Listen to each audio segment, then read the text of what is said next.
Hey everybody, nice to see you this evening. I am Chris Wall. I am the executive producer of the Wingfeather Saga animated series. So good to have you. We have a really fun night together. If this is your first time ever seeing me or tuning in, welcome. Nice to meet you. I am so excited to tell you all about what we've been doing over this last week. In 1 week, a lot of stuff has happened. A lot of stuff has happened. And we're talking about our Wingfeather Saga. This is a fantastic book series, if you're not familiar, that is written by a guy named Andrew Peterson. He's not able to be here this evening. His son is getting married. The wedding was today, and so he has other things to attend to, as you can imagine. So tonight I get to be with you, but we have a very special guest, actually a couple surprise guests that I'm excited to introduce as well. And we're going to have you all uh, filled in with all kinds of information. We're really going to talk a lot about the visual style of the Wingfeather world. It's a world that's called Air We Are. I'll tell you more about that later, but that is the name of the world, and we're super excited to tell you about that. So if you just crashed in, again, I'm Chris Wall, executive producer. I spent many years working at VeggieTales, producing that series, and then joined with Andrew a number of years ago to begin developing these awesome books that our family had read together and bring it to life as an animated series. And so we announced our partnership with Angel Studios, and they have been just awesome. You may have seen one of their other shows like Dry Bar Comedy or maybe The Chosen. We're big fans here at the Wall household. And so tonight we're going to tell you a little about what we're doing. So a week ago, we announced that we had this really interesting opportunity where rather than just being fans of the show, you all could invest and get actual shares and own parts of our company. So in the real world, this is called Regulation CF crowdfunding. This is not a donation. We are not asking for donations. We're not asking for you to give money like on a Kickstarter. This is actually asking you to go buy shares in our company. And so over the course of this last week, a lot of you, 3,543 according to our little ticker there, have jumped in and invested with us. And it has been an amazing, it's been an amazing week. What this offers as an opportunity is kind of the ultimate fan experience that you get to hold those shares and come along with us as investors over the next few years. And that really is the timetable. We've had that question chop up a lot this week, but it is the next 3-5 years. Who knows? We'd love to make multiple seasons, taking all the way through the book series. Some have asked, this is a narrative series, so it's more like Avatar: Last Airbender, if you ever saw that, the old Nickelodeon show. Or maybe Clone Wars, where there is a beginning, middle, and end. We're actually driving to a conclusion. The episodes just don't keep going. We've got a story we're trying to tell and get you through. And how long we do that, how many episodes we do that with, that is up to kind of what the opportunity is, how much the audience shows up. If you remember Lost way back in the day, that old ABC show, their number of series was really squishy, and that got kind of problematic because we didn't know how long it was going to last. In our case, it's all about how much of the story we want to tell. And so with your partnership, we get to do that. So this is buying shares on the ground floor, right at the beginning. We may do another funding round in the future, and the shares will be priced very differently because you have built value into the company. So we are trying to raise $5 million, and over the course of last week, we did really well. What's at stake here is that we just got to 2.4 million in a week, and I'm wondering if maybe by the end of the evening we might be a little higher than that. We'll see. We've kind of broken it out with some episode goals. So there's an initial funding amount and then how much per episode, and that's our real budget. And so our next one is at 2.7 million, which is what we're headed to. So we're kind of on track there, which is super cool. We've had a bunch of people jump on just recently. I want to call these people out because I love doing this because when I've been a part of this kind of thing, I just love knowing, hey, I'm in this. So Joseph from Kansas invested $250. Thank you so much. I think I'm reading this right, but Holly from Idaho invested $15,000. Thank you. Wow.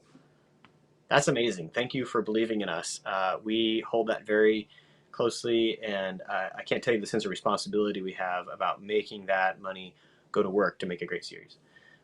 Kristen from Minnesota, $100. Richard from North Carolina, $350. Nathan from Texas, $500. Joshua from Illinois, $5,000. Thank you, Joshua. Jane from Massachusetts, $500. Sean from Wisconsin, $2,000. Evan from Idaho, $500. And Brad from Mississippi, $100. That's amazing. Michael from Connecticut, $1,000. Thank you. That is really great. Okay. Oh, and John from North Carolina just got one in, $350. That's really awesome. Okay. We have a lot of cool stuff tonight and are so excited to share this with you. Later in the stream, we've got a special video that shows a milestone that we got to, and I'm going to get to that later, but a milestone that we got to that really shows the reaction that myself and Andrew had to this amazing thing that happened last Saturday. But we'll get to that later. Tonight, our special guest is Nicholas Kole. Nicholas is a wonderful designer, and we got a great story about how we got to know each other, which we'd love to get into. If you have questions as we're getting into this and you're like, wait, what? There's certain funding questions that we really want to see if you can ask on the site. And the site is super easy. It's angel.com/wingfeather. angel.com/wingfeather. So if you want to go look and see kind of our ticker and what we're doing and how it's working, that's where you go. Thank you for that, John. Angel.com/wingfeather. And you can kind of track our progress. It is a weird thing. You know, some people, when they start their companies, they kind of go and get some money from a bank or from some rich uncle or whatever, and then you don't really know how much they cost. In our case, you guys know exactly the money we're raising. It's been strange. This week, I've actually started doing production calls where I'm starting to deal with, artists who might hire and this sort of thing. And they all know exactly how much money we have. That's cool. No, it's great. And we are excited to bring some great people on. Okay, so if you have questions, though, pop them in here, and we're going to try to answer those later in the time together. So anyways, if you have artists in your home and want to spend some time with us tonight, it's going to be a lot of fun. So let's get right to it. I want to welcome my good friend Nicholas Kole onto the stream here. I believe he's going to patch in. Let's see. Aha, there he is. Hey, Chris. Hello, sir. Hello, how are you doing? Good evening. Is it dark where you are? It's beginning to get dark, yeah. Okay, so it's completely dark, but not here not nearly as dark as it looks like out. Mm-hmm. Yeah, you're just in your designing space there right now. Mm-hmm. Yeah, it's always dim. Got to get rid of the screen glare and make sure all the colors come through really clear. So. Oh yes, all the colors. Hello, Nicholas. Good to see you. Hey, so I wanted to start. You had mentioned this, and it's so great. You came on to join us for the Wingfeather Saga short film after we had done our Kickstarter, and it was introduced in a very funny way. Do you want to tell that story? Yeah, it was wild. I went and spoke at a college as like a graduation speaker for a senior show, and had a great time, lovely time. Thought, nothing in particular else beyond that. I was grateful and it was good, and went home. And unbeknownst to me, somewhere in the background, a woman who is an alumni of the same didn't attend, heard that I had been there, like didn't even go to my talk, did not attend at all, just heard that I had been there. So I was on her mind, and then she had backed the Wingfeather Kickstarter, I think at around the same time, and saw that you guys were putting a call out or indicating that you were looking for artists, and had recently seen my portfolio. And so she said, a man who went to my school, she didn't specify to talk. So I got an email from you saying that a classmate of mine had reached out and recommended me. And I had no idea who that was, and we had a fun time of untangling all of that. But so basically somebody who had never attended my talk that I had not met recommended me because I was on their mind, based on their own support of your Kickstarter, and put us in touch to begin with, which was really funny. That's fantastic. Yeah, I remember that. And it was this like, hey, Nicholas, I got recommended you by this person that you know. And you were like, Cricket. Yeah. Like, sorry, I was like, who? Yeah, exactly. So yeah. Nicholas, it was amazing. We actually had seen a lot of portfolios of different artists around that time, and Nicholas's stuff immediately leapt off. We were like, "Who is this guy?" man, we would love to talk to him and see if we could bring him into this world of Wingfeather. And so, if you don't know this, folks, what you have to do when you're working with an artist is really show them what you're into and try to inspire them. And that can be a difficult thing. And I know, Nicholas, you've worked on projects where the inspiration is a little thin. But thankfully, when we showed you Wingfeather Saga and got you, I think, some audiobooks, as I recall, we started you there, and you Mhm. went, okay, this is really interesting. Talk to me about those early days of kind of discovering Air We Are. Well, yeah, I mean, it was very quick that I began to fall in love with the entire world and project.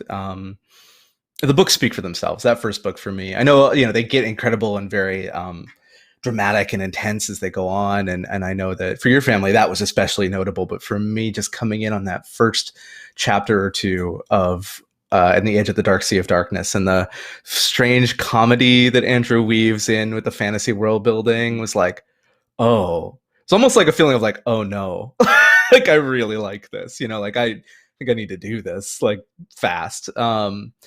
And your email said such wonderful things. I think that you dropped Hayao Miyazaki, Studio Ghibli, which always is a big winner for me, and then talked a little bit about your aspirations to make it sort of a painterly project that captured the spirit of more of like the art of book rather than the sort of finished, polished kind of 3D Pixar look. And all of that just kind of combined, and I was like, oh yeah, we gotta look into this. And Yeah, I think we started with a couple tests at the beginning, right? That was like, it was a few of the kids. really did. And if you Um, remember, I yeah. put you in the one place that I learned later is your most miserable, which is a landscape and doing buildings.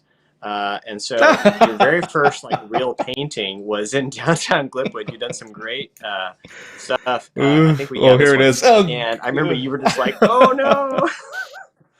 But we lost I our mean, mind because we had never really imagined Blipwood this amazing, and it was like so many ideas. And Tom Owens, who was directing, had this idea about it being kind of on a cliff edge and pushing it, but then mm-hmm, this chasm that you got to, and the sense of like peril and all this stuff. And I remember early on we were like, okay, we're not doing this. Tutor, we're out on tutor. So many of our mm-hmm, fantasy stories, tutor design is like all we're doing, and mm-hmm. I think that was inspiring to you. I don't think it held you back.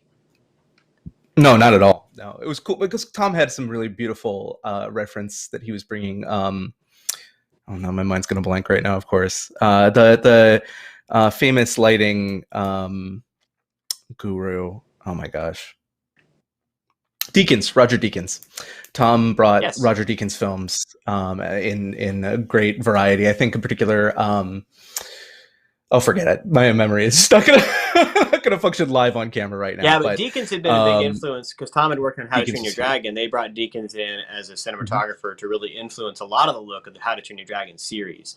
That was kind of there was mm-hmm, an age of animation, and that really started with dragons, but there were some others at Pixar and others. They were starting to bring in cinematographers to affect kind of composition and use of camera and even look. And yeah, Deakins was a big influence. yeah.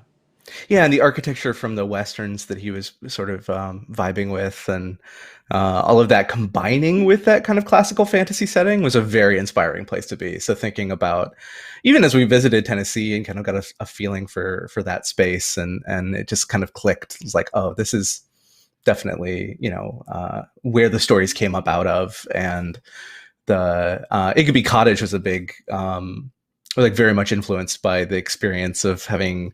I don't have to think that I had visited it by that point and met Andrew, but I'm not positive. That might not have happened. I might be remembering that funny, but I know I looked up uh, Franklin and Tennessee in general to kind of get a sense of that space, because when I realized like, okay, this is where everyone's coming from, kind of it's in the genes of the project. Some of the architectural styling from that part of the world kind of came into it. Yeah, and so we've got that image. Actually, the cottage is just behind you and I right now on the Mm. stream, so people can see that. But that was a sense of home was really important to us in kind Mm. of committing the Igby family to Glipwood, right? And that they had a space there. Before we go too much further, as you start listening to, in this case, or reading a story or getting attached to a Mm. project, what's your way in? Like, what first springs to mind? How did things begin to visualize? Tell us a little bit about your process. and it could be, I realize it could be different, but maybe in this case, like, what were the things that came to mind first that you just had to get out and start to put down? Hmm. It's a good question. I think that, you know, story is the center of everything that we're doing here, right? And so that was the idea, was to serve and deliver the story as best as we could to people, and then the art should embody that and sort of be imbued with the love and the warmth and the texture of the place that Andrew's already kind of very fully fleshed out and envisioned, just in Mm-hmm. words. And so the audiobook was the first place, that I went. And it's so rare, actually, the projects that I've worked on. I've worked across toys and TV and feature and video games a lot. And in most of those cases, we're building the bridge underneath us as we cross, like it's Mm-hmm. happening as we go. And so in this case, we had this really rich sort of whole book series in totem. Like it was complete, it was there. And we could just draw from that. And that was where I love that. I love trying to do that even in the situations where I'm building the road, just laying the tracks down, as we go, where I'm trying to imply world building. There's so much you can do with just one prop, one key item, one key piece of a character can really flesh out the world in such a compelling way. And so with all of Andrew's, like, the creaturepedia of all these incredible critters, and the little details about the characters that were peppered throughout the books, and the humor of it was really fun to find little like corners to hide details that. And I knew that, my audience was primarily you and Andrew, who knew the book so well. So in order to like sell an idea, I definitely, it behooved me to go and dig in the story and find something that was specific to Wingfeather. Yeah, that's great. And Yeah. so when you think about, we've talked about this a little bit, you and I, but I want to bring it up here that there is something about this story in which there are things happening off the page that are clearly referenced in other histories and footnotes and this sort of thing. Mm. Some of the visual design starts to get at that. I think that was a Miyazaki reference where we have this more abstract feeling in the world where the audience can Mm. imagine detail that's not there. You certainly evoke a ton of that in your work.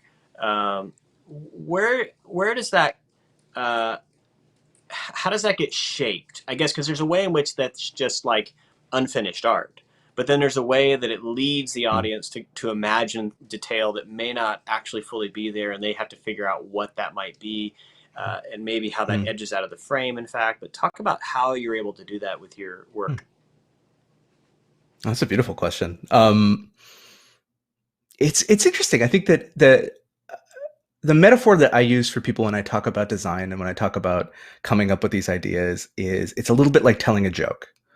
Um, we all know what it's like to tell a story to a group of people that you think is really funny, and it just doesn't land. There's the silences are in the wrong space and they're the wrong length, and you're adding too much information in places where you shouldn't, and you should pull back. It's like, why did the chicken cross the road? Well, it wasn't a road, it was more of a path, and there were fences on either side, and the grass was really tall and thick. And anyways, the chicken was there. You're way off in the weeds at that point, and you could do that with visual design Yeah. too, where you're giving too much information and you're giving, sort of barfing up a lot of detail and color and shape on screen. But I think that finding a great place in design, and with Wingfeather, this was certainly the case, was trying to boil it down so that there's the main presentation, that first hit, that visual impression that a character gives you. And then there's one or two hidden things, little things that kind of reveal themselves as you go. And maybe they're never addressed in the script. Maybe they're just there for, somebody who looks at the art book or pauses at a certain moment to notice, but they're in there for sure. Yeah. And they add a sense of credibility without overwhelming the impression of the character, I think. So I don't know if that answers it or just I have adds to more kind of zoom confusion back to the situation. But yeah. No, I had to pause here because one of the concepts going into this for everybody at home was that we didn't want to make the traditional CGI approach. So computer graphics, All right. Yeah. Pixar obviously started this. VeggieTales did a lot of this, where it's a bit antiseptic. So we call it modeling clay on a partly cloudy day.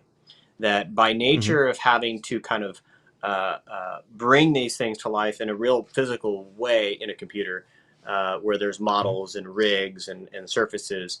The illustrations and work that folks like Nicholas would do inherently lose something as they translate into the computer.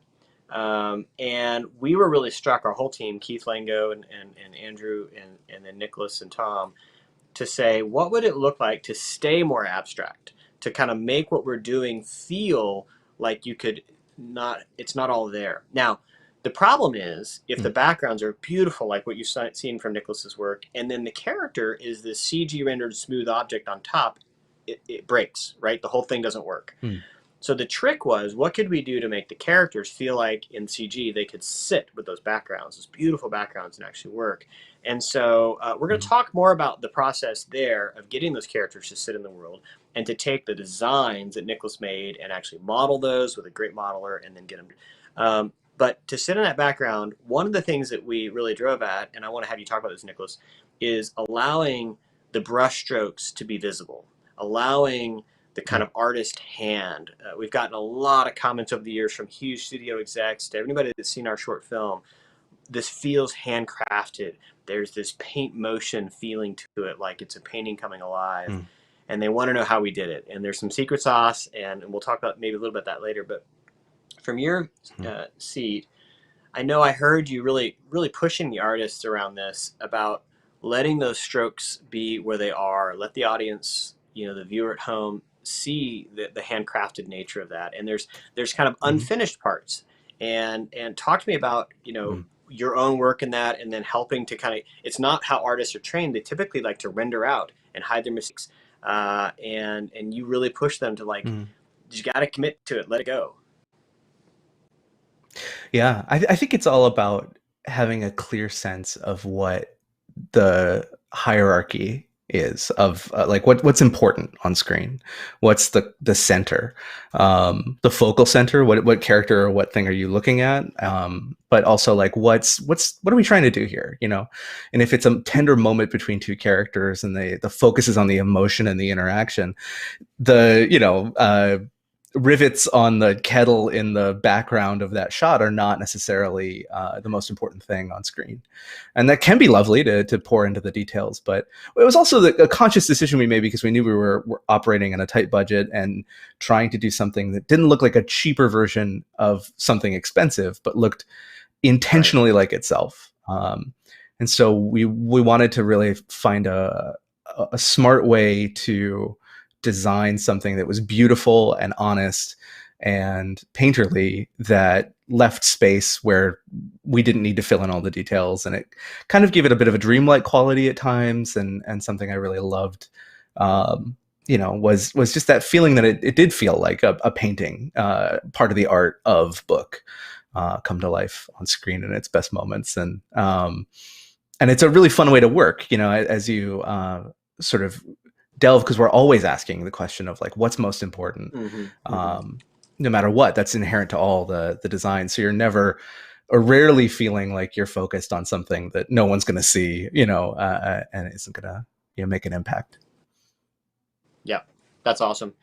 Yeah, and I think that that shows up a lot in our big paintings, right? So some of like the cliffside and the sky paintings and things like that, where you really see, and I've had people comment on like, those clouds are just a couple brushstrokes, and like, yeah, isn't that great? And I think one of the things I love about this, Nicholas, is that we're really inspiring even kids at home, right, who are just starting to like, let their drawings be their drawings, let them live. Like, don't try to, it's like my son has been noodling around a little bit, Elijah, with kind of paint and color by number, and it's fine, but it's not nearly as interesting as when he just can freehand and make something, that's pretty special, Definitely. Who is your favorite character in the Wingfeather Saga world that you've designed? And of course, you did design all the characters, and it's amazing. But who's your favorite, and why? That's a really tough one. So don't choose your favorite child. Just off the cuff. I know we love them all equally. I know, none of the children. We can't pick between the siblings. That would be too much. I mean, I love Poto as a character from the books, just in general. So I knew as soon as I read him and the sort of, I don't want to. Are we spoiler free on this podcast? Is that the live stream? Or are we? Yeah, be Should careful. Like we're we? kind of like Okay, hinting at some of right his on the longer edge. journey, but we know he's a pirate and that he did some bad Yeah, things. So right. His past and the sort of, I think it's just a beautiful, sad kind of way that it's handled in the books that contrasts really in a lovely way with the humor and the lightheartedness of the adventure. And mhm. if you give me a pencil and a sketchbook, there's two things that I'm going to draw. Just if you blindfolded me, I'd draw them. I would draw old men and I would draw dragons. I don't know why. It's just what my hand does when my body's not paying too much attention. And um, so an old man who has a particular relationship with the dragons of the story was like, I was magnetized by that for sure. And of course Jurgen the dragon would be the other one, getting to do the big scary kind of ancient power embodied in this, of all types of dragons, to a sea dragon, which is just the coolest kind. So it was great. I was Oh excited about yeah, and those. of course our sea dragons have history, which we can't really reveal, but we have to think about in their design and what that's going to do for their future. There's like so many things. I think a lot of times when we get Mm-hmm. into the story of Wingfeather Saga, for those of us that have read the whole 4-book series, is that you've got this whole story all Mm-hmm. set, and you're like, okay, but I'm only talking about the first part. And it can Mm-hmm. be tricky. Hey, so those of you that may be just joining us, I'm Chris Wall, executive producer of Wingfeather Saga, our animated series we're working on. This is Nicholas Kole. He was our production designer on the short film that many of you have seen, our proof of concept that came out of a Kickstarter we did back in 2016. And we are currently working on funding this series, and it's using a really cool mechanism, regulation crowdfunding, which basically allows you, the audience, to buy shares in our company and be a part of making this show come to life. So it's not a Kickstarter. We are not asking you for your donations. We are not going to send you a T-shirt because you Kickstarted us, right? This is about buying shares in our company, and when we succeed, you succeed. It's super amazing. So we launched this last week on Thursday evening and have now raised over $2.4 million, headed towards our $5 million, which will pay for season one. We've talked a little bit. I know Nicholas, you've talked about this too, but just how expensive animation is. And so animation is typically left with the large studios to spend the money. And when independent studios come in, they have to spend less money, and that shows up, right? The visual quality suffers, or the artists suffer, or both. But in our case, we really wanted to come up with a different way of doing animation, right? A way to kind of get at this that would give it a visually rich something at a price point that isn't the $1 million to $2 million per minute that we see at the feature level. And so we're super excited to have all you jumping in. I want to run through, Nicholas, pause for a second. I want to come back to you, but I want to run through because we had a bunch of Mm-hmm. people jumping in.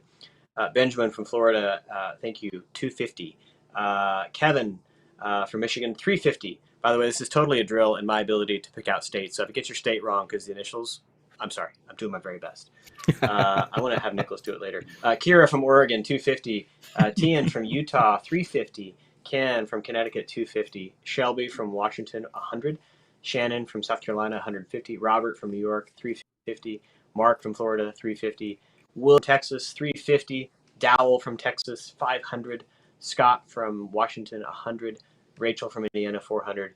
Thank you all so much. That is just really amazing. And so we are headed towards our episode 3 goal. So we're funding each of the episodes, 6 episodes we want to do in season 1, which will basically take us through all of book 1. And so, Nicholas, as you recall, book 1 is definitely a lot of world building. And world building is a cool Mm-hmm. thing because in a book, it takes a lot of descriptions and kind of you got to get there. But in our case, we can show them an image, right? And it's like so many Mm-hmm. things happen, right? In the efficiency in that process. What's one of your favorite locations from the short film and kind of the world? I mean, oh man, it's a toss up probably between Agaby Cottage and Books and Crannies. Um, we'll just say we talked about Agaby Cottage a bunch, but I think Books and Crannies was a really fun location to design. I mean, it's a wonderful dusty bookshop, and it has all the magic that I don't know. There's something about that setting. I mean, literally, like the book, reading the books, listening to the books, put me very much in the space of like sitting on the rug in my grandparents' house when I was a kid, like with my favorite sort of young adult novels sort of strewn around me, going through them one by one, and so the vibe of books and crannies and thinking about the magic and that feeling and trying to preserve that. I mean, it's perfect. I mean, it really captures the essence of the spirit of the books in a lot. And there's like kind of danger and mystery and I really liked what Tom came up with in terms of how to hide Oscar's character as kind of a disembodied voice through a series of tubes and like a portrait. I got to do the portrait of Oscar, who is yet another old man in a story about dragons. So I had a good time with him too. Exactly. Yep. That's so great. Well, so much of the work you did ended up having to get translated into CG. And so I wanted to bring in our dear friend, Keith Lango. Keith, Hey, Keith's around? here. Can you jump in here? I'm a dear there friend. He is. Hey, buddy. See, I'm gonna use that when somebody says you're gonna die alone with no friends. I am. It has been said out loud by a human being that I am a dear friend. So, yeah, there it is. Man, it's been a while since the three of us. A friend of deers, actually. Yes. It's still a while. Yeah. It's been a few years. It's good to have you guys here. Keith, we were chatting here with Nicholas about some of his world design, and I know you've talked a lot about how we blend CGI with this kind of hand-painted background. Now, Nicholas brought you some really strong hand-painted work. Tell us a little bit about the challenge and kind of in summary, how you get CGI, I mentioned it, to actually sit with these wonderful paintings and world that Nicholas had made. Lots of luck. And no, actually, the thing you do is you have to understand what you're working with. For the entirety of its existence, computer graphics, imagery, CGI, has been geared towards and indexed to replicating realism with the highest level of fidelity possible. Every major advancement in the technology for 40 years is usually marked by it looks more real. Which, when you're doing movies like Lord of the Rings or stuff like that, where you're trying to mix live action people, on camera with, digital creations, it's great when the digital stuff looks real. And it's not so great when it doesn't. But that's our tool. The problem is the tool doesn't really like to do stuff that isn't real. It kind of struggles at it sometimes, and it's getting better. A lot of smart, clever people are coming up with some solutions to this, and probably in the last 10 years. But I've been poking at it for 20 or so.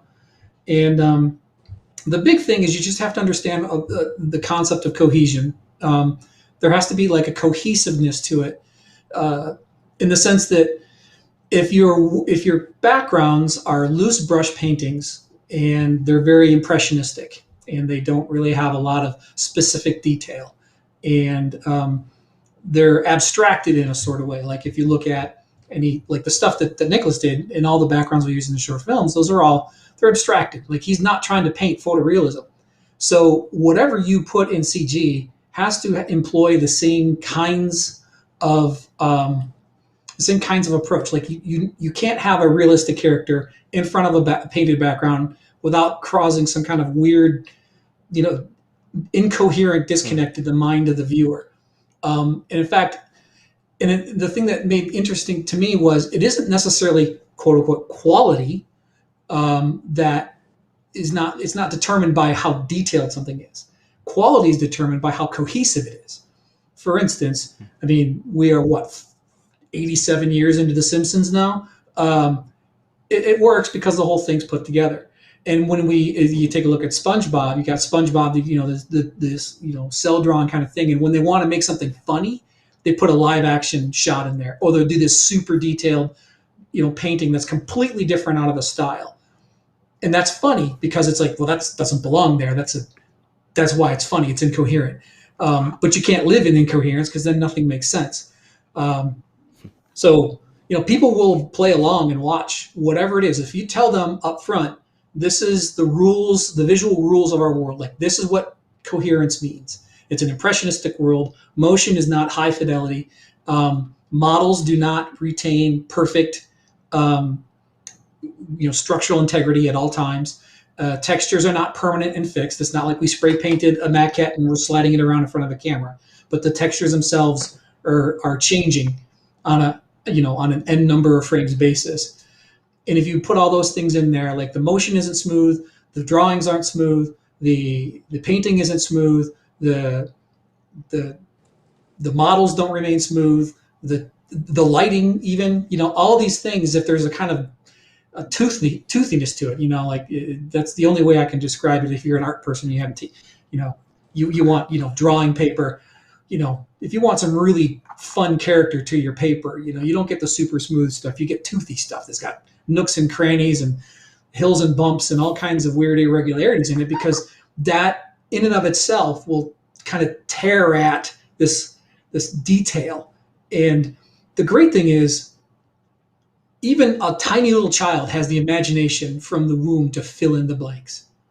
And it's great when we do fill in the blanks, because what we're doing is, instead of saying, I don't mean this in a bad way, but like super high realism CGI is like taking the food, putting it on a spoon, and delivering it to the mouth of your mind and saying, there. And it's pre-chewed and everything. It's like applesauce. You don't have to do anything because it's all there. You don't have to interpret it. It is what it is. We're making stuff that is like, here's a chunk of beef, digest it. And so there's activity that has to happen. The mind and the imagination has to engage. So even though the stuff looks, less detailed, it is actually more engaging than the stuff that is super high detailed and super realistic. Because and it's super counterintuitive. I just got to tell you, because when you first pitched this to me, we were up at Keith's place, everyone, in the cold winter of 2015, when we first started this process, and we were thinking about how this could work. And you were like, "Hey, here's the deal. What we actually need to do is go this direction." And Tom and I were like, "Really?" Because that feels counterintuitive. And yet, I remember vividly in 2016 when you that first interview. Nicholas, do you remember this? When it was the first thing with Janner talking for the first time, and we kind of got to see it all happen, and it was like, I just watched it there today. It is. Yeah. Did you? Yeah. Yeah, I did. I was going through the folder of stuff, and I immediately, I don't know if I was allowed, I grabbed that shot and saved it forever. I was like, totally. If we can hit this, then we're gonna be all right. Yeah, that's the benchmark. And that, Keith, was kind of became this like visual bar of like, okay, if we can do this over a whole run, and we did. One of the things that happened, so just so we're clear, so 2016 we worked on the short film. It released end of 2016 to 17, and released at the end of 17. Just after we had released it, and this question was around in our minds, like, would any studio or any network we went to, because we're out for everybody, would they accept non-traditional CGI, or would they be like, no? And thankfully, a little film called Spider-Man Spider-Verse came out, and it kind of set the whole place on its heels. Like, yep, we can. And it was. I was vindicated, is what you're saying. The whole industry bent its will to vindicate me and my crazy idea. It did. No, but we all were feeling the same problem, which is like, we're seeing too much of the same thing. What can we do to change it? And it's been so cool to see some of the others doing similar work, and just making really cool stuff. So we're super excited. If you're just joining in, I'm Chris Wall, I'm executive producer. This is Keith Lango. He's our CG supervisor and kind of wizard, coming up with ways to make that technology do what we want it to. And this is Nicholas Kole, who's our production designer on the short film, and just a brilliant character designer and artist, and really brought this world to life. And Nicholas, one other thing I wanted to ask you before we wrap up here, as we brought on different artists, there was a need to kind of bring the visual style together, and you have such a distinct style. Talk to me about the process of working with some of those artists. And then I want to ask Keith a similar question, because, of course, all those elements have to come together, and there's a secret sauce we have to do called compositing. But thinking about the artists and getting a unifying look, what were some of the techniques that maybe you did? Because you have a team of people, and they all got to kind of come together. Tell me about some of that process. Well, I mean, it all starts with picking the right people to begin with, right? And we were moving fast and had a lot of stuff to produce really quickly. And I racked my brain and went through all my friend groups and everybody I could think of who had something in their style that already really spoke to the aesthetic that was emerging for the show to begin with. And we vetted folks and brought as many people aboard as we could. I think it was, you could see it in someone's portfolio that there's already a quality there and a capacity to learn. And that was the other big thing that we were looking for to begin with, was like people who could like think on their feet. And that was great. It was so much fun. But when we really got down to like trying to bring the style together, we were all coming each other's ways and trying to borrow certain things from each other, different types of brushstrokes. Justin Oaksford was very generous when he joined up and shared his brushes with the rest of the environment kind of crew. Yeah, and so we had yeah. kind of a common pool of brushes and textures and that sort of stuff. But I had to like go and break down my process, which is a weird thing for an artist to do, especially the kind of artist that I am, right? Where it's I'm hired to do the thing, not necessarily to teach or explain the thing as often. And so trying to find a way to break down what I was already laying down intuitively into like steps and pieces. And I think we have in particular with the Black paintings. Carriage we did. Yeah, I think didn't he do the cliff scene? Let's put. Is that yours or is that one? He his? did. No, that's Justin. Yeah. That's all Justin. Yeah, and it just is that stunning. was my favorite background of the whole project. It's so good. Mm-hmm. Yeah, the key thing was trying to get scale. That's the tricky thing, is like when you're doing these big brush strokes and you're setting characters in front of it, trying to make sure that when a foot hits the ground, that the blades of grass, no matter how brush strokey, are sort of correctly scaled to that character so that you believe it, as opposed to just having huge hairy brush strokes right near where the character is going to sit. And so getting that fine-tuning Glipwood in the distance of that shot was something we spent a lot of time on, trying to get that to read as Keith, far away. I want to come to you now and talking about taking those pieces and those elements to kind of together, but we got to pause for a second here. Okay, need a little bit of stretch because I've just gotten word that we're in what they call the downhill stretch. So we have officially got the halfway. Congratulations! Yeah.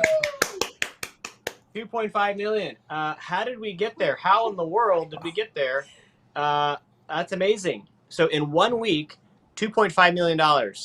That is amazing. Okay, and I go back to this, but I've told you folks before, there were so many pitch rooms that we went into and told about this project and how great it was, and it's in this middle space. This is middle space where it's not a Christian fantasy novel, nor is it secular fantasy. It's something that stirs at a longing, gets at the back of your neck. It's like it is a descendant of Lord of the Rings and Narnia, these places that just kind of stories that mess with us, that come more alive when we come out of the story because we see the world around us in this new way, which is alive. And we were just told so many times, people aren't into it. And we're like, we think they are. And so you are actually participating and telling that to everyone that, yes, we want this story. Thank you. So good. How did we get here? Here's how. Robin from Iowa, $500. Leah from Texas, $100. Don from Idaho, $100. Joel from Virginia, $350. Jack from New Mexico, $350. Logan from Pennsylvania, $350. Drew from South Carolina, $500. And then let's see, Christopher from Washington, $500. Michael from Tennessee, hello Tennessee, $250. Frank from Virginia, $500. Sherry from North Carolina, $500. Rebecca from Wisconsin, good cheese, $100. And I know that feels weird, like $100 and this at a time, but let me be clear. It is really important that we have a lot of people here because we all get to share in this. Like it is. So we had some dear friends, the Haas family, who are just wonderful, Bill and Jeannie, who have been just really big cheering us on supporters. And they've told us over the years, like, let's share in the joy of what's happening here as best we can. And we just kind of scratched our head because Andrew and I were like, well, what's the vehicle to do that, though? Like, we don't know how to do that. And here's how we're doing it. And thank you. And I want to pause and say, I know who this person is, I think, but we have Dan from Illinois who jumped in with $100,000. Thank you, Dan. Wow. That is amazing. And thank you for pushing us along and helping the series to come to life. I appreciate that confidence that you've given us in investing with us. Thank you so much. It is quite a feeling. We had set up for a 28-day campaign, and we're not going to go that long, I don't think, folks. We're a weekend and over $2.5 million. Is that crazy? That is amazing. So, wow. Okay. We're here talking with our dear friends Nicholas Kole and Keith Lango. Keith and I worked together a little bit at Big Idea while working on VeggieTales. We got to do some fun stuff together, and was one of the first calls I made when I said, Keith, I want to tackle animation, but do it weird and do it differently. I don't want to do it the regular way. What do you got in your back pocket? And we went to your place in Spokane and started messing around with stuff. Nicholas talked about these wonderful paintings, getting them in, and then we've got this animation. How do we get it all to sit together? And you talked a little bit about some of the movement and layering and compositing, but tell a little bit about that sauce and how the final image that they see in the short film comes together. That's where there's a lot of tech involved in it, but there's a certain mind and heart of the artist that is absolutely necessary. You have to have the eye to see where things are working and where they're not. And you have to then know which thing do I need to change to get them to all work together.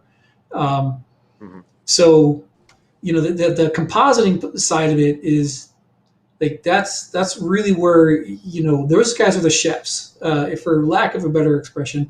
The animators, they're providing really great motion. The background painters are providing really great backgrounds. The VFX people are providing really great VFX. Texture people put in great textures. Modeling people make great models. But you need somebody to take all these raw ingredients and, like a master chef, put it together and put the right spice, right seasoning, right proportion of this, right proportion of that. You can ruin any dish by putting too much salt in it, but you can also ruin a dish by leaving no salt in it whatsoever. So it really is the artist's eye, and it's great to have compositors who are really experienced and understand what it is we're trying to accomplish. And it takes a lot of experimenting, like where you just kind of go through. And the thing that, you guys were talking about, that kind of, set the bar animated shot that I did in 2016. I had 50 versions of that, maybe, where I'm just like, I do it and I come back, and look at it, I'm like, oh, okay, that isn't quite right. Let me try this. Let me try that. Oh, what if I add this thing in here? You're just kind of sprinkling in different sauces and seasonings and stuff. And it's really just working with the raw materials that you have and deciding how you want to blend them together. And okay, this one, I want to put it on there, but I'll tell you what, I want to move it instead of just having it sitting there. Let's go have that move across the screen a little bit. Oh, I got this other layer right here, dust motes. Well, if I put them in there, now they're too bright, but without it feels kind of dead. Let me put them in there, and let me go ahead and make them only like 25% opacity so that they're mostly transparent, but you kind of feel them more than see them. Stuff like that. Having the background art and the concept art, especially the color keys, earlier on in the process are fantastic. Like Nicholas, fantastic work of putting together the color keys so that we had like a touchstone, a Rosetta Stone of like, this is what we'd like the thing to feel like. Our old statement from the beginning was, so many of these great big animated films give you the buttered down, highly polished stuff, and we love it. It's good. But then the art of book comes out a year or two later, and then you look at the art of book and you look at all this inspiring, amazing artwork, and you're like, why couldn't we get that on screen? So our goal is to take, the beautiful artwork that Nicholas and his team are doing and bring that to the screen, but animate it and make it alive and make it not just a picture you look at in a book that you have to turn the page, but it's something you can watch. And there's voices and there's music and there's that level of involvement that the art books are great, but there's something else about just watching a show and just letting it suck you into the world and tell you the story. Yeah, that's so good. And now you said that, now I just got to find that shot because it's just so. Nicholas, I'm sorry I didn't have that right handy, but I remember that those color keys. We printed them as big as we could and had them on the wall for everybody to see. Like, this is what it should feel like all the way through, and they were evocative. Great work. Hey, last question for Nicholas. I forgot I had one more for you. and that is, when we got back to the books here, these hardcover books, Andrew reached out and said, "Hey, could we get you to bring these covers to life? But here's the deal: I don't want it to look exactly like the series. I want it to look like a little bit different, and for the characters to be a little different. And he didn't want the movie book where it's like literally the same thing as the TV series might have." How challenging was that to take something you had visualized, and obviously you had a couple years different, so maybe it's like reworking something, but how challenging was it to make something fresh for these awesome book covers?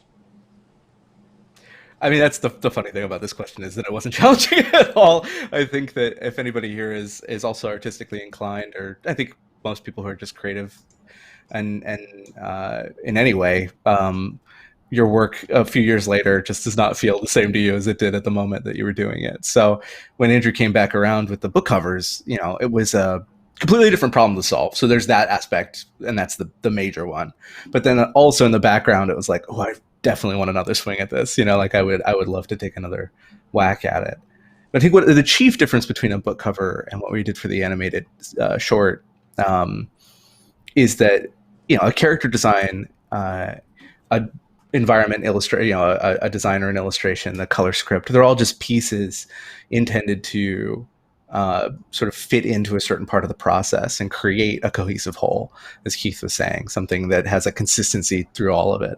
But an illustration for the cover of one of the books has to be all of that at once, together with all the other departments and things. It has to fire on all those cylinders very quickly. And instead of just being able to design Janner, it has to be sort of a version of Janner that embodies that whole arc and his kind of spirit in that book. And also, I mean, even beyond that, one of the main things I wanted was to make sure that I was grabbing people's attention, right off the bat. Do something that's consistent with the books, but something that really like leapt off the shelf. And so I really tried to imagine being 14 and in a Barnes and Noble and looking around and like, what would the sort of thing be that would really like cause me to just shoot my arm out and grab something. Man, really and that has been the case. I've gotten to walk through some Barnes and Noble and other bookstores, and the old book covers were amazing and kind of imaginative and took me in. But these have a way of just popping off the shelf in a really special way. And he did a great job. So congratulations on that. Thanks. The books have sold very well, so we'll say Nicholas Kole, good job. Nicholas, gold badge for taking it to my grave. There you go. Thank you so much. I think it would be lovely. I was just thinking about this. This is totally off the cuff, but we were talking about this in the front end, that everybody who's investing here with us and buying shares in our company, is it Wonderful Life? Anyways, where you would have like printed shares. It would say, I own one share, this whole thing. We should totally do a Wingfeather design share that people could print at home and say, I have 100 shares of Wingfeather Saga Season 1 series. That'd be so cool. Okay, well, Nicholas, thank you for taking time tonight to spend with us. So good to have you. So good to see you. Keith, so appreciate you jumping in here. We've got Nicholas is all the way up in Vancouver. I'm down here in Nashville, and Keith's up in Spokane. So we are all over the place. And I want to be in a room with you guys again soon. It's been way too long. Thank you for jumping in with us, guys. Lord haste the day. And yeah, we're on the downhill run here, folks. We'll talk to you guys again soon. Thanks so much, Chris. This is great. Thanks. Hey, good to see you. See you, buddy. Hey, so it has just been an amazing evening, folks. I gotta get the updated total. Hold on.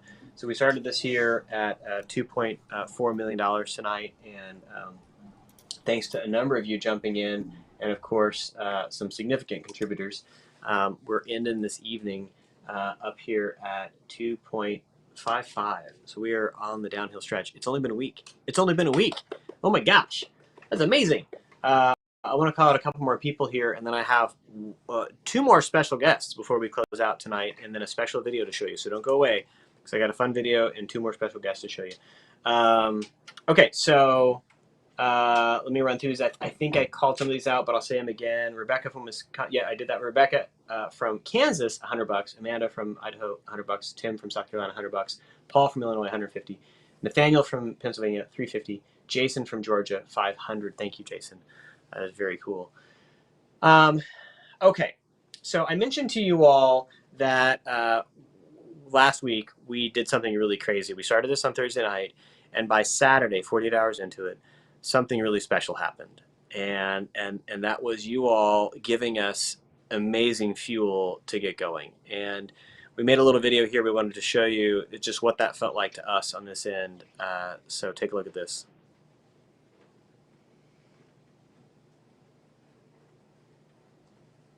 And I hope people are really excited about our show, but last night got the message, and it's unbelievable. Hey folks, so I am out here at Twin Arches in Tennessee. This is amazing formation because I spent the weekend camping with our scouts and horseback riding and checking my phone because there was rumors that we might hit $1 million in investments, which I was like, I don't think we're gonna. I mean, I hope people are really excited about our show, but last night got the message, and it's unbelievable what that means, both to me and for Andrew both. I personally have believed in this story for so long. Our family read it and just loved it, and it moved us so much. The kind of work that it does in dealing with questions of how we deal with our sin and how we deal with our brokenness and how we deal with our identities and the things we put on ourselves, and kids in a world that's broken and finding a way to bond as a family and move through it. So the support that we've seen in these past just 48 hours of fans and just people who believe in this kind of story has been overwhelming. It really it's quite a moment. And so thank you for those of you that have stepped in and invested with us. It's funny, I can't really explain this to you, but the sense that we have of what that investment means, that like, okay, now we're responsible to carry this forward. We don't take it lightly, and it means the world. And I look forward to getting to work and getting an excellent crew rolling on this to make a really special series that hasn't been seen before. So thank you. Eric invested $1,000. Gary, thank you, $350. You're not just giving, you're investing. Jamie! 1.947. Holy smokes, people. Oh my goodness. Amazing. I don't even know what to say. This is so much better than like going to like some studio in Hollywood and just signing on the dotted line and them doing it. But the fact that you guys are a part of the whole thing and that we're experiencing this together, I just never would have thought that this would have been so cool. It has been a long journey, folks, and we have met so many obstacles. You have no idea. People that just said, there's no chance. Anything with this kind of content just doesn't work. You guys coming alongside of us here, thank you. Wow. I'm just so shocked. Thank you.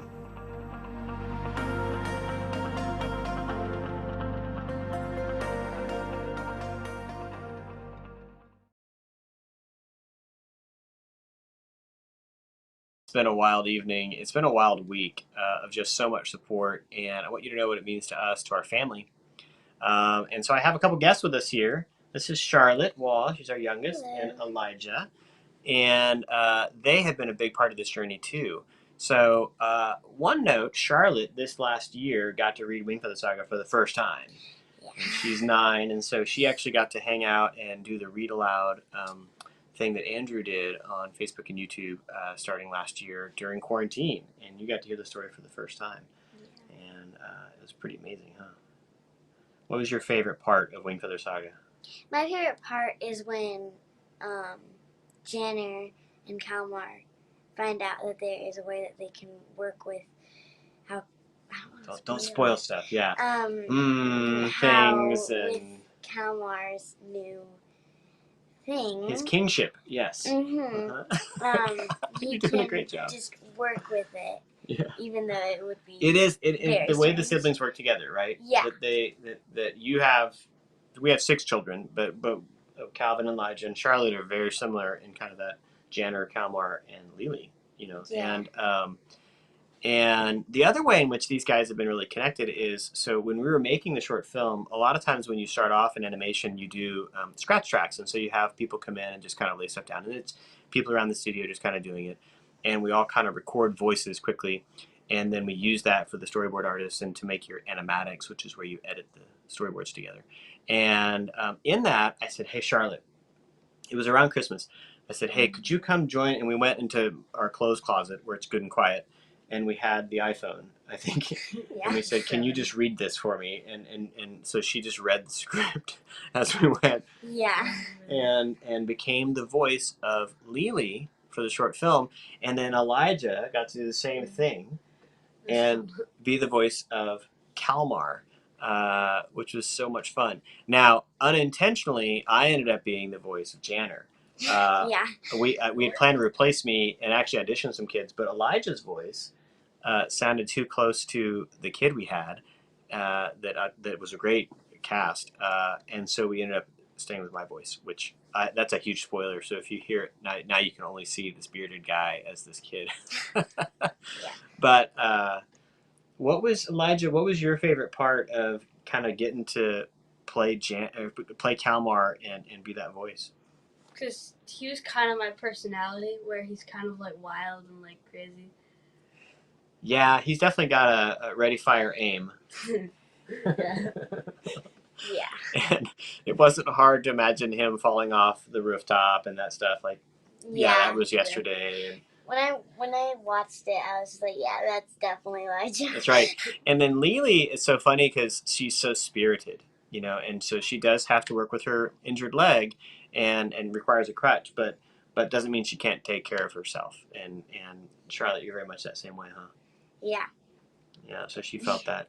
And it was so cool from a production standpoint. We really wanted to have children voicing the characters, and that'll be the intention on the series going forward.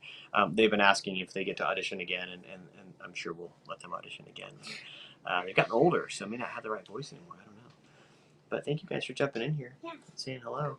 Folks, it's been a great night, and it's been an amazing journey this last week. You're literally kind of shaking the industry. I want you to know how much power this. I mean, you're going to see a lot of news and articles next week because there's a lot of people going, wait, what are they investing in? A fantasy series? Like what? And it is really amazing. Someone asked on one of the comment boards about comparing us to The Chosen, which we love. I think Chosen is just an amazing show. And we all love it, right? Yeah. It's really great. And getting people to watch The Chosen has kind of a missional thing underneath it, right? You want them because you want them to maybe meet this person of Jesus, and like it's it has like something underneath it. In a fantasy series, we don't have the same call to action, right? We're saying we're going to submerge you in a story that's going to make you feel differently about the world around you, and it's going to kind of change you and kind of get to tickle you on the back of the neck a little bit, and that's a really special thing. And you all have stepped in and said, yes, we want that feeling. Yes, we want to believe that can happen in our regular life, and it is so great. Tell your friends. So people keep asking, what's the next thing? Don't try to. If you've invested with us, that's awesome. If you haven't invested, you better hurry up because we have the potential to kind of move quickly, and then you'd miss it. That happened for a whole lot of people with Chosen on the first round. They were like, oh, come over round 2, and then that didn't happen, and they missed out. And we'd love to have as many of you that are part of our journey and are Wingfeather fans to join with us. So if you've invested, thank you, and that's awesome. Don't feel like you have to invest more. That's not what we're asking. But tell your friends because getting the word out is one of the more challenging things that we do. Right? We have a lot of great people working really hard to kind of find ways to tell our story to other groups. And this is a subtle story we're telling, and so it requires good people like you to help tap someone on the shoulder and say, hey, do you know about this? And you might think, oh, everybody knows about it. Trust me, they don't. And when you tap them on the shoulder, they go, oh, thank you. And so it's great. I got a couple more to call out here. Caleb from California, $500. Colin from Oregon, $1,000. Katie from Texas, $600. Thank you so much. It really means a ton. We're a week into this, folks. We've got a really fun live stream next Thursday, so be sure to tune in next Thursday. We have a really fun lineup for you. If we make it that long, there's a question that you guys may go faster and we don't get to. Oh, we just had Chris from Georgia invest $1,000. That's $1,000 that you have shares in our company. Thank you. 3,500 people have believed in us, and that is really special. So I want to show you just from the bottom of our hearts the most gratitude. I know that seems like dumb, but every time you guys tune in and check out with us, it means the world. Tag somebody, put something in the comments, share it with other people, and let them know about what we're doing over here, so they can be a part. It's gonna be awful when the door closes and they missed, and you're like, oh yeah, I got to be a part of it. I'm sorry you didn't. Now don't be mean if that's intentional, but yeah, that's what we want to do. Thank you all for joining in with us, and I think we've gotten everybody in here. Oh, Amelia from Tennessee, thank you, $100. That's amazing. Okay, so for our end of the evening, we're headed towards our episode 3 goal of 2.7, which I think we're going to probably hit maybe tomorrow or the next day. But yeah, thank you for joining with us and having a great conversation with Nicholas Kole and Keith Lango. We're so glad you joined with us, and hope you guys have a lovely evening. And we'll see you next week, Thursday. Take care.